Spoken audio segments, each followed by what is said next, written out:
Jomar Hilario, you are looking at the Facebook ads result of the Instant Virtual Skills webinar, and my ad was rejected. An ad in this ad set was not approved because it didn't meet our guidelines. So I just click on Edit Ad. It's going to tell me what's wrong. Apparently, they made a new rule that we do not allow ads that may falsely lead a visitor to think there's added additional functionality. How to fix: remove the video controls such as play, pause, forward, rewind buttons on your image. Because my image does have a parang play button there, so it doesn't want that. Now that's new for me, so all I have to do is change the image. So to change the image, click on Change Image, but you need to prepare an image beforehand. I've decided to use an image that has no words para walang problema. I picked an image from Pixabay.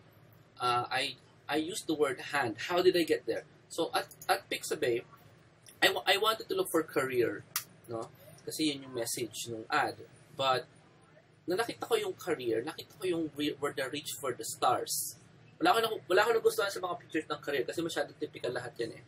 You see that in a generic situation. Huwag kang pipili ng image na medyo generic. So, nakita ko reach for the stars. So, I typed the word reach for the stars.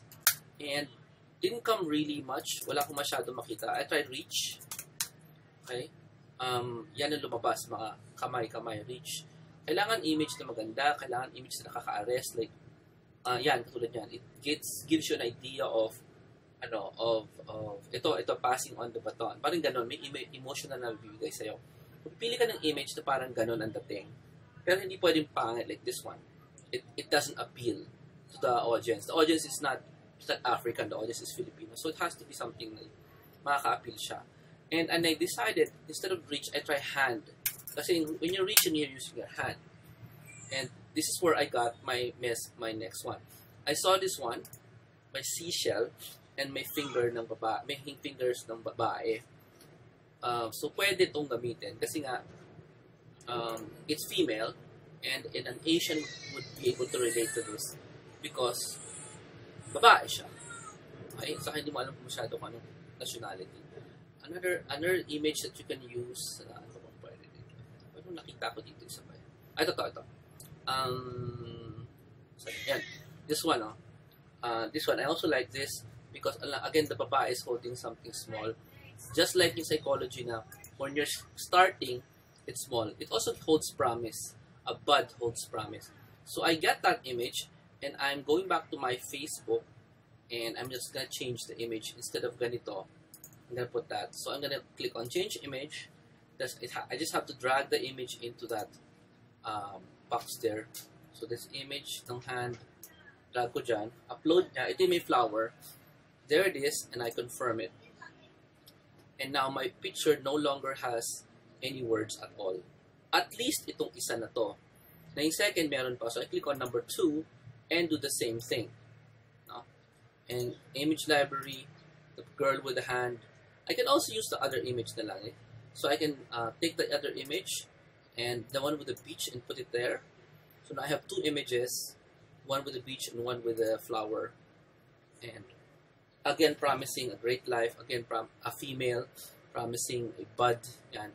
So now that I've changed my image, pwede ko nang pindutin yung save and close. Tapos i-process niya na yan. Tapos malalaman natin kung ma-approve niya o hindi. Pending review. That's it. We are now going to wait if Facebook approves this or feeling niya VA is a word na ayaw niya. We'll find out. Of course, napansin nyo, I changed the image. Therefore, the image in the landing pages must also change. Kasi wala na yung image nung may play button eh. So this one, itong landing page na kahaba-haba na to, I need to change the image here. Or even just add yung picture ng babae dito. Kailangan malagay ko dito yung picture ng babae na yun. Okay? So I can like edit with content builder and just replace that image na yan, yung may word na step by step. I can replace either yung play button or the entire thing. Let's say replace the entire thing, sorry. X natin. Click that and change image and upload. So I also need to upload the image of the hand here. And wait for that and insert the post. So meron na tayo nito. Yan. So yan na lang. Yan na muna. Why would we do that? Because we want to be consistent. If the Facebook ads shows that, I must also add that. While we still have space, I can also click on duplicate and click here, change the image, and upload the second one that we also put in the ad para consistent tayo. Yung dalawang pictures nandun. So people don't say na, am I in the right place? So, yan. So, yeah, it's not pretty. Really, it's not. Pero at least it will become consistent. So, looking at it right now, hindi ko na-type yung ito. So, patanggalin ko na lang. Pangit eh. Sorry ah. Now, this is the wrong size, obviously. So, you need to do some adjustments. You really can't do much when it comes to size. You can do the margins though. Make it go a little bit baba ng konti. So, like 20 on top. Para medyo maganda yung centering niya. Dito, masyado mataas eh. So, yan. Medyo aligned na siya. And this one has an extra space here. Hindi ko type yung extra space na to. Maybe this becomes 20. Yan, yung maganda. May space siya sa taas eh. Ayoko magka-space. Margins and paddings. So, sa top padding, i-zero natin. Yon, mas flat. Hindi maganda. Yan. Talagang pinaglalaroan niya na yun. Top, -10 para matanggal yung margin sa taas. Yan. So, medyo everything is parang rectangular.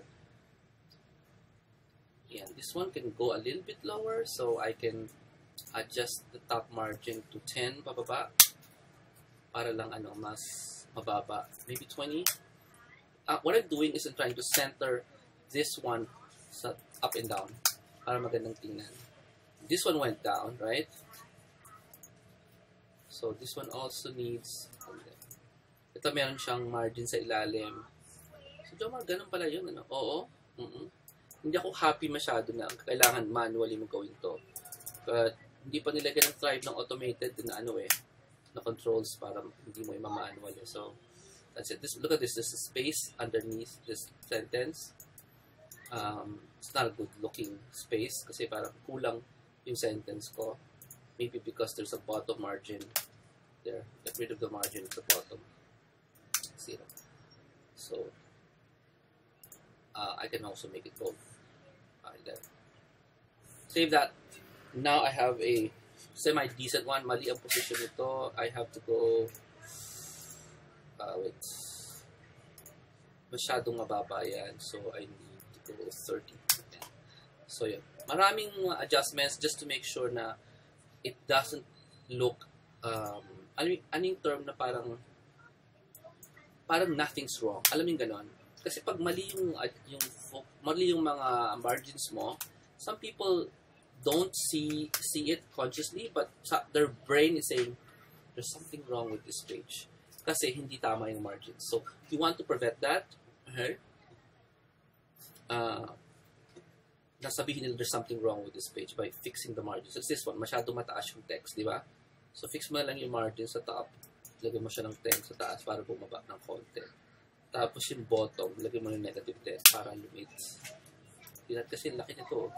The space up there and the space down there must be like pareho. Alam mo yun?